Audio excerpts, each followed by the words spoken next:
I mean, how do I describe it? It's bold, a light, black, unapologetically black, very funny, amusing, caring. You give great advice from a different perspective. Passionate, free. vulnerable, a creative, sexy. My girl is lit as fuck. Always ready to twerk a little something. genuine, very genuine, Resilient. like sixth sense, otherworldly. If you know, you know. it's so vibrant, baby.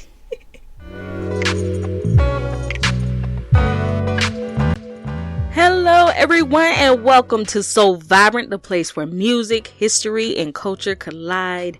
It is your favorite cultural storyteller, curator, and award-winning host, Andriana. To say we have been living through unprecedented times is a complete understatement. Y'all, every day is like, what? This happened where? Who did what? They started what? And even on a personal level, just within our own lives, so many changes and challenges that come our way. And what I have learned is it shows an importance of how much we need help. We need each other. We need the community that we are hearing more people talk about. This urgency of connecting and networking and reaching out to people. And there's so many ways and resources in doing so. Of course, simply through connecting with your families, your friends, your chosen family. But there also are more professionals and resources such as therapists or social workers or life coaches that tend to help us navigate these challenging times or even the toughest times in our lives.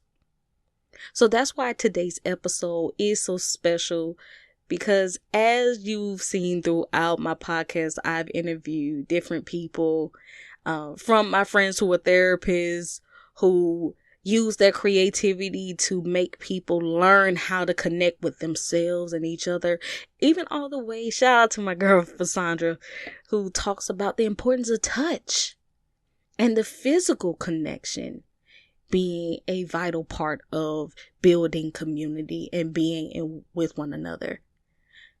So I'm excited to have today's special guest tend to take the holistic approach of looking at life and giving guidance to those who need it, who want it, and who are searching for it. So my very special guest, Coach Jem, is here, and I'm excited for y'all to hear our wonderful conversation that we had about her work and about connection and about just looking at life and going after everything you have to not allow the things that we are going through to consume us. But of course, before we dive into that, I have an amazing musical break. So after the break, we'll dive into this interview. But first, I hope you enjoy this.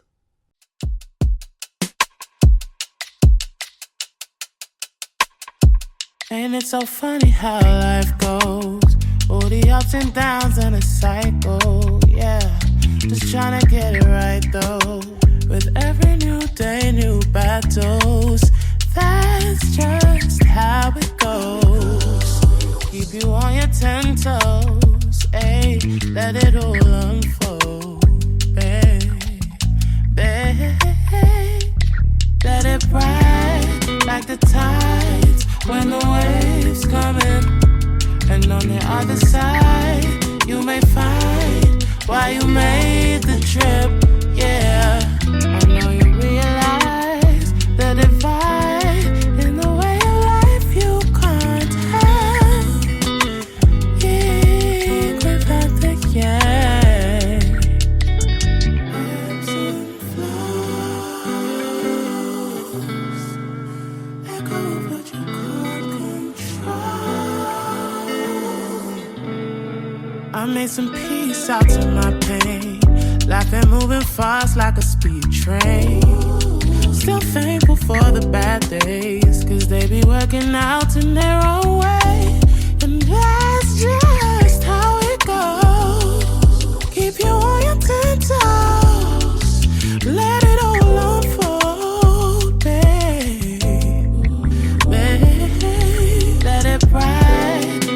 tides when the waves come in. And on the other side, you may find why you made the trip. Yeah, I know you realize the divide in the way of life you can't have. Yeah, without the yeah. Ebbs and flows. Let go of what you can't control. Ebbs and flows. Let go of what you can't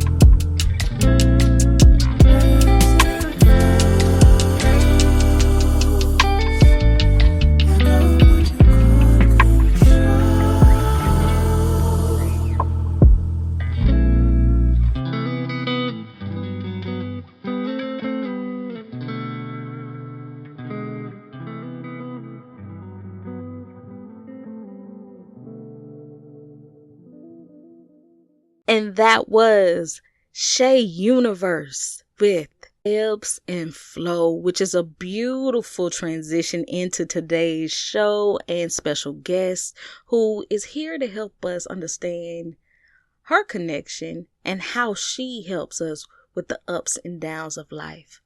So without further ado, let's begin the interview. You see the name of the episode is Put Me In, Coach. Because you know, a lot is going on in the world right now, and so a lot of people are looking for different ways of support. What is a life coach? For me, what a life coach is, which maybe, see, I always thought that life coach came under the therapist, and the therapist means that you have to get qualified and things like that. But when it got explained to me about being a life coach really is someone that has an experience within their own life. So this is something that you can't get qualifications for. So if you've been in domestic violence or any sort of trauma, bringing up children, how you find work, or it's anything that you are an expert in, that's a life coach because it's you. So you can then go and help somebody else. That's as simple as that. So you can't get a qualification in it, really. Right. So you pretty much kind of tackle those specific moments or those specific challenges with people to help move in life, basically. Yeah, so for me, I became a spiritual and a holistic life coach. Spiritual, because I feel obviously on the spiritual realm, so when I'm delivering a message to someone, it comes from my soul. It's something that they need to hear. The holistic side of it really is about the mind, the body, and the soul. So for me, it's about talking about your mental health, where your mindset is. It's also about your diet, what you eat, your intake. It's also about your exercise. So that's why I've gone along those realms, because I'm quite a healthy person, and I believe in trying to, for you to be in a better place, it's about the whole thing, about your body, mind, body, and soul. Because all of those things have to be aligned in order for the lives that we want to live. So what personally brought you into the realm of life coaching? Like, how did you know this is the lane for me? Or was it certain experiences? What was that inspiration for you? For me, I've always, it's like I've always done it from a very young age. People have always just seemed to be drawn to, they want to offload whether it's a problem, situation, a secret. That I remember a stranger coming up to me whilst his daughter had gone to get some ice cream, and he just came out from nowhere and released everything from inside him. And I just sat there and listened, thinking, I don't know who this person is, but because I sat there and there was no judgment, And then once he said what he said, it was like, oh my God, I've never shared this with my family members. And I just sat there and said, it's okay. It's so people tend to use me as a vessel to release whatever situation they've got going on in their lives. So it's like I'm just a vessel that I enjoy doing. So it's like coming to America for me. I was already in an industry where I was a handy woman. Again, a service that people needed and required. And again, my clients was talking to me through doing my handwork. So it's there as well. So then when I came to America, it's like I had to find myself again because America being America, they don't understand a female handy woman. So it's like I can't do this here. I need to reinvent myself again. And what can I do? What service can I do? And it was just sitting there that why don't you do the life coaching? You've been doing this all your life. You've been helping people, motivating people subliminally, and not being paid for it. And it's about making value in myself and my self worth that I can give this and offer this freely, but this isn't really going to be paying my bills. So I need some sort of balance. And that's why I thought, right, I'm going to do this because I love helping people. I love the feeling of helping others and knowing that whatever message I've said or delivered to them, that they truly appreciate it and truly appreciate that I was there for them. I know definitely I appreciate it. Just to my listeners, letting you know, my day doesn't start till I get one of her text messages. Until I get some kind of encouragement, any kind of enlightenment, because that's exactly the energy that you do bring. So I did notice you said when you came into this country, so you were originally from England. Okay, representing. Shout out to all. We got some listeners over there too, so shout out to them. How did that experience of coming into this country, being from England, shaped your approach to life coaching, or what do you feel brought for you? First of all, America has never really been on my radar as this is a place where I'm going to live, or it's okay to visit, but it's not being a place to live. So coming over here and marrying an American, it was like, okay, I'm going to have to navigate myself around this. And coming here with no family, no nothing here, I had to rely on all the things that I'd already built up within myself and stay firm with that as my own foundation. So what I found was coming to America that because I felt that, especially in Atlanta, and maybe subliminally, I don't think that my ex-partner realized what he brought to my table, which was of all the places to be in America, that spiritually I was put in the deep south, the south. So spiritually for me, the connection was even more stronger that this is what you need to be doing. There's people here in America, especially that need more help, need your help because of having a different head on instead of what history has done for me.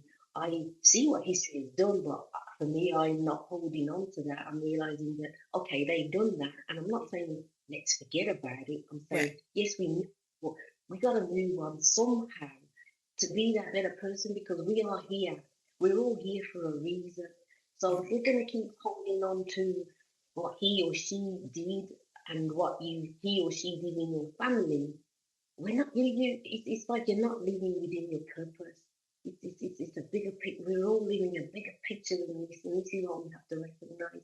So that's how I took being in America as I turned it into a positive that I am here for a reason, and my story needs to be told here to help others realize that they've got a bigger potential here than living under that undercurrent which can pull you down. Yeah. That it can pull you down if you let it pull you down. And that's not me. Right. at all. I can tell definitely isn't you. You truly strive to find the positive, or like you said, turn it around to very better navigate everything that we're going through. And with going into your practice of the life coaching and everything, for you, what did you see most that people needed help with? Or what is something that you specialize in when you are looking for clients or people you take on? Okay, it's like I have a whole umbrella under a lot of things. Like I say, the health, the wellness, the mental state, your Mm-hmm. mindset. And the biggest things that people really need help with is either the marriage, Mm-hmm. or this is like my third marriage, or the relationship, and life. Those sort of three things are the main things of where people need help. But I tend to tie the whole thing in with basically living in the present moment. Doesn't matter what we going on in our lives. If you want to enjoy life, you want to have a good life. One, turn it around, and two, live. If you live in the present moment, there's no point in thinking about the future. There's no point in thinking about the past that's already happened. So it's about doing that really. And what's so unique about your practice in particular, of learning you, of watching you, is that you specifically target a certain group of people that I feel are not necessarily highlighted, like, because you go after people who are in their 30s and up. And I think a Yeah. lot of people tend to think that's the ages where we're supposed to have it together. We're supposed to understand and navigate. So why was that age group, somewhere you pursued, or that attracted you to it? Yeah, so initially, again, when you're trying to put things into a demographic, Yeah. I was, you have to sort of put yourself in a pinhole of an age group, a set. And I've tried putting it into 30s to 65 or even older, but I know that I'm talking to people who are in their 70s and their 80s, and they're looking at me for guidance. Mm. Um, and then there's people younger than that that are in their 20s, that also need help. And then I get told women. And then where I'm working at the moment, there's men that come up to me and they needed help too, which was a bit like in my construction business. I was just doing the elderly. Mm. Um, out to be young people. It turned out to be men that don't know what a screwdriver looked like, but was quite happy. So I put myself in that category, but I end up doing a wider range of people. Yeah. It's about, so because of who I am, and I'm true to myself. I am open and transparent about everything. Anything you want to know about my life, Yeah. I'm quite you and tell and show you how I turn my life around, so I can then help and deliver that message to that person.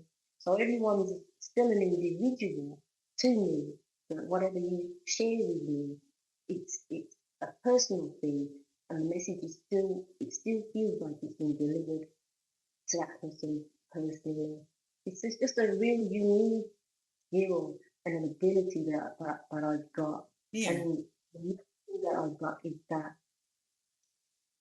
because I am open and transparent, Mm-hmm. it's also that I don't judge anybody. You can tell me something, and whether it's like, oh my God, you shouldn't be doing this, or I have no judgment towards you. So because I'm enable people to feel safe in that area that they're talking about, they will always share more with me. And because, like I said, I am present in the moment when I'm talking to them, they Mm-hmm. feel that closeness. She cares, and I do really care. I've just got such a big heart to want to help so many people but none of it actually ever feels like pressure. I just feel the beautiful energy. Yeah. And that's all, of course, what we want to engage in, uplift people in, or reconnect them to. And so that's why I love that you do tackle that, even though you did specific, that age, you are so open to a wide range of different people. Because the reason I did want to highlight that is because, like I said, a lot of people tend to put it in a box or think that the cutoff for help stops at a certain age or it looks a certain way. So the fact that what I love about your work is that you do tend to open and be that kind of person that people can see and like, oh, I can be heard. Oh, I can see what I can see me through somebody else's eyes that doesn't necessarily hurt me or make me feel judged. So that's so beautiful about what you're doing and how you're speaking with that. So to kind of pivot back to especially the things that you work on, work with, you said one of the things that you started to notice a lot of people need help with is, of course, love. Everybody wants love, love, love, love, and relationships or starting over from those periods. So what things do you recommend or do you say when it comes to engaging with people on that realm? Okay, with love, what I realized along the way, and if we go back to say like my beginning, it makes sense that because it's like I grew up as an orphan, a father that I don't know, never know, and still don't know to this day, a mother, a single parent mother. It's like I grew up as an orphan, living in the sort of like the foster care system. So it's like there's no love there. My mom being a young mother at the age of like 15, growing up, a child like myself, Mm-hmm. that there was no, she was looking for love. And that's her journey of trying to find love. So because I never received love to this day from her, it's always been a search for me that I want to be loved. Somehow I know how it feels to want to feel love. And I'm going to find it. So because I didn't take it as a mistake that I'm going to find it in a man or a person that's going to, sometimes we mistake that for an older man looking for a father figure, something like that, or you find that he might be in an abusive relationship because that's his way of showing you love. I knew that that wasn't right either. So for me to find love, I actually, as well, moving forward to that, was overcompensating love to other people by Yeah. giving so much to other people and then not getting it back. So it's only till I had my holistic therapist thinking that my relationship, why I had the issues with my parent, my mother, she didn't love me. It turns out that she had her own issues. I'm not going to take that on. I'm she did her stuff. I understand where she's coming from. So there's no hatred on my part from her. So when I started to look for love, I realized that you got to love yourself. And until you love yourself, you can't give to anybody else. And I mean love yourself unconditionally, warts and all, inside and out. Learn to understand that inner child.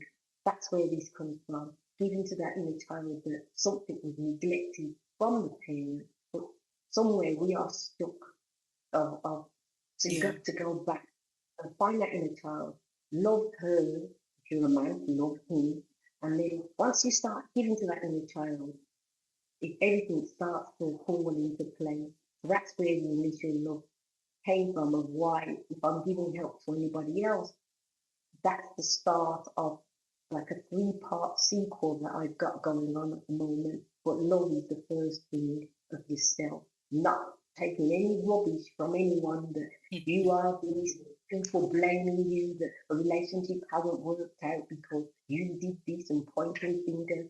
It's you knowing yourself and loving yourself enough that I'm not going to take no rubbish from nobody. That's not me. But you've got to know you first. That's where it starts.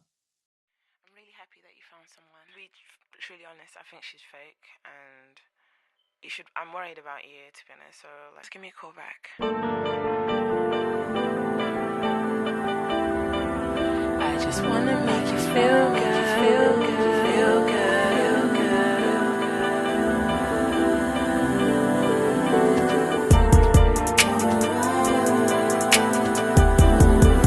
I just wanna make you feel good, feel good, feel good, feel good.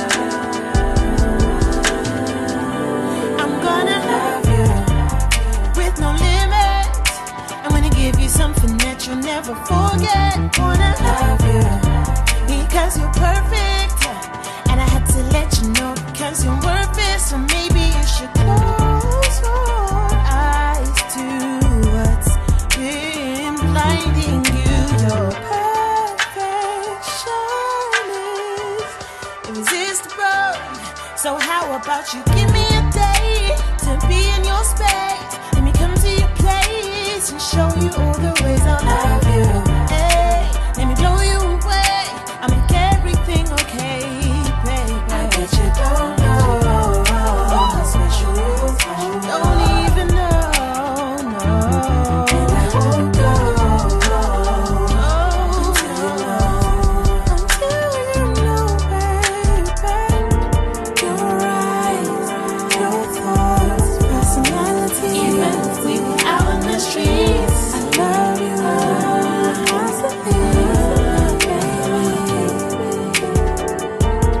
Your eyes, your thoughts, personality. Babe, I think you're perfect for me. You're perfect, but you're only missing one thing, and that's me. That's me. And me be the sun setting over the sea. Won't you let me love you however you want? And I'll be sure to let the world see that you can confide in me, providing we can share everything that's inside of me. I wanna love you however you want, however you want, yeah. Tell me if I'm in the wrong. I was thinking that we could be so good together. Don't make me wait too long, 'cause I got a feeling that our love can last forever. Tell me if I'm in the wrong. Yeah, I was thinking that we could be so good together. Don't make me wait too long, 'cause I got a feeling that our love can last forever. Your eyes, your thoughts, personality. Even if we were out in the streets, I love you. That's the thing, baby. Your eyes, your thoughts, personality. Babe, I think you're perfect for me. You're perfect, but you're only missing one thing. I just wanna make you feel good, feel good, feel good, feel good, but you're only missing one thing.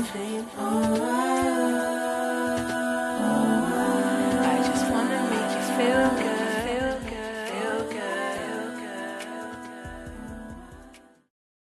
And that was Emmavie, one of my favorite UK artists right there. Love her soul, love her sound. And that was her song, Missing One Thing. Now, I don't want you to miss a thing. So let's get back to this interview.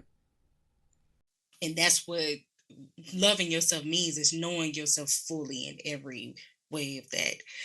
Now, we've had conversations about this as well, about finding love and things. And you told me about a very interesting method, speaking of learning about yourself, something you called the Frankenstein method of finding love. Can you explain that strategy?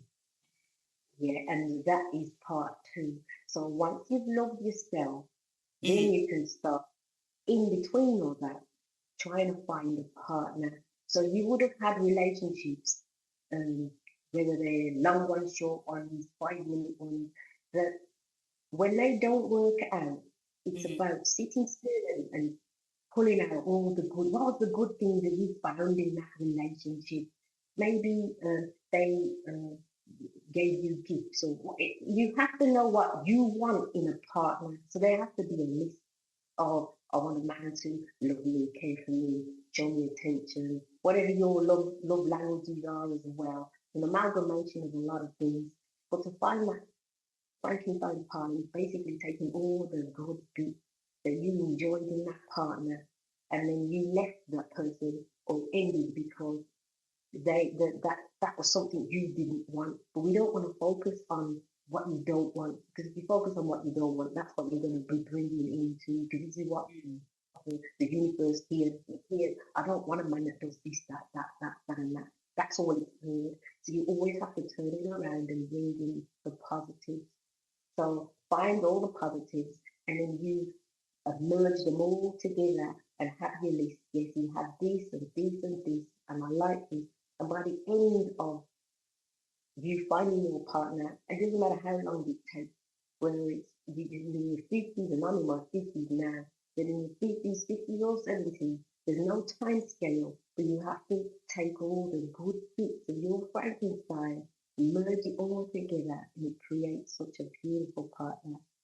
And then part three is that you basically found yourself, so the partner mirrors you. So when you're in that relationship, it's like you've just found yourself again, but in a partner where you haven't, that partner knows you, what you want out of life, because you're just mirroring yourself.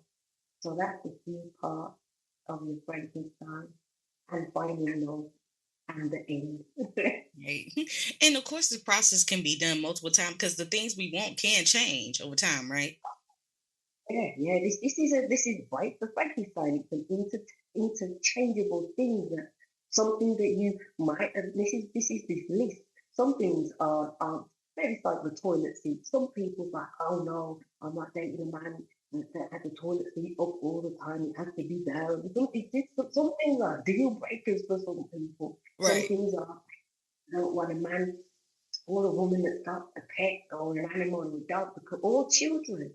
These are my things that are non-negotiable, because I'm coming to the table as just me. I'm not bringing any baggages. I'm not bringing in anything to the table. So apart from me, wholeheartedly me. So I need someone to represent that as well. When it comes to your practice, what is the most important thing you want people to take away from the work you do as a life coach? The most important thing I want to take is that you felt heard, that you resolved part of why and how you feel the way you do, that it was something very positive that I pulled out from you, that you felt, like I said, like you felt heard, and that you're able to turn your life around. If people are interested in your work, maybe they want to work with you or get any of this amazing wisdom that you have just shared in person, how can they reach you? How can they be involved? What is the information we can give them? The information, I am on YouTube, which is Coach Jem, Jem, Spiritual Life Coach. Mm-hmm. And then I've got my website, which is www.coachjem.com. I like to try and keep it simple. Right. And then I'm on Facebook, Jem Holistic Spiritual Life Coach, and TikTok as well. But I'm on most social media. Okay. And they can just reach out and say, hey. Yeah. I've got a lot of love to give, so. Oh, yeah. That's why I've got big ears. So I love take all the positives. I got big ears. I don't care. Exactly. Well, once again, thank you, Coach Jem, for doing this, for sharing your love, your light, your wisdom. We got time for one more question. So just to say, what is one thing you want people to know about you? If they didn't remember anything else of this interview, anything, what do you want them to take away? What do I want them to take away? That I am just a beautiful soul that got a lot of love to give, that I'm here to help. I'm here to help as many people as possible. I love giving, I love helping. I love motivating people, encouraging. That's my thing. I really do love. I love love. I love to laugh. I love to make jokes out of myself because I just don't take life seriously. I love life, really love life. I always say I'm happy, I'm above ground, and I don't take life seriously. Right. Seriously enough to stress out about it. Like, no. Don't do stress, and I don't have regrets. I said that I was going to die with no regrets. Yeah. Everything that I've made to the best of my ability, and I will go with that what I've said, and that's my main thing, and never living regret. So thank you once again, Coach Jem, for doing this. I appreciate you. Of course, you know you're welcome to come back. I'll come back anytime you want me. Yeah. Thank you so much. You know, when we met, I just know always that I am attracted to beautiful souls. I never know why but right. I just take that and we connect, and if it means the connection initially means just taking your number and sending on a beautiful message every day, then that's what it is. And then later on we open up and have this conversation of, you know, about this thing or that thing. Yeah. But there's a reason my life has been put into somebody else's life, so I've never wasted it. I've just always just kept going and seen the beauty in everyone. Until my energy is not just everyone, my energy does pick up like, oh no, stay away from that one. That one is not. So I'm not that naive that I can't. But mostly I attract beautiful souls. Yeah. So, and you were one of them. Oh, thank you. Just your smile, your personality, you ooze. Thank you again, man. Love you, of course. Thank you so much. Really appreciate it. Once again, thank you to my dear friend, Coach Jem. I told y'all her energy, just her resilience, her presence is just so refreshing and positive and vital, especially in the world that we are living in. So when you find people like that, you hold on to them, okay? And trust me, as the eldest daughter, the firstborn sibling, the oldest girl, I know how hard it is to reach out and ask for help. But understand that you're worth it and you deserve that help. You deserve that love. You deserve that guidance so you can be your best self and create the best life for you. All right? So, of course, if you want to connect with Miss Jem, I just reiterated, you can go to her website, which is www.coachjem, J as in jump, E as in elephant, M as in magazine.com. Can't y'all tell I used to work at a call center? But yes, that is where you can go. And like I said, I have the information in the show notes as well. But of course, if you want to reach out to me and connect with me, I am on all social medias of Facebook.com, Queen Lady AC. On Instagram and Threads, it is _ I am Lady AC. And on X and Twitter, it is capital I am Lady AC. So yes, until next week, y'all. If you haven't heard it anywhere, you heard it here right now. I love you. Bye.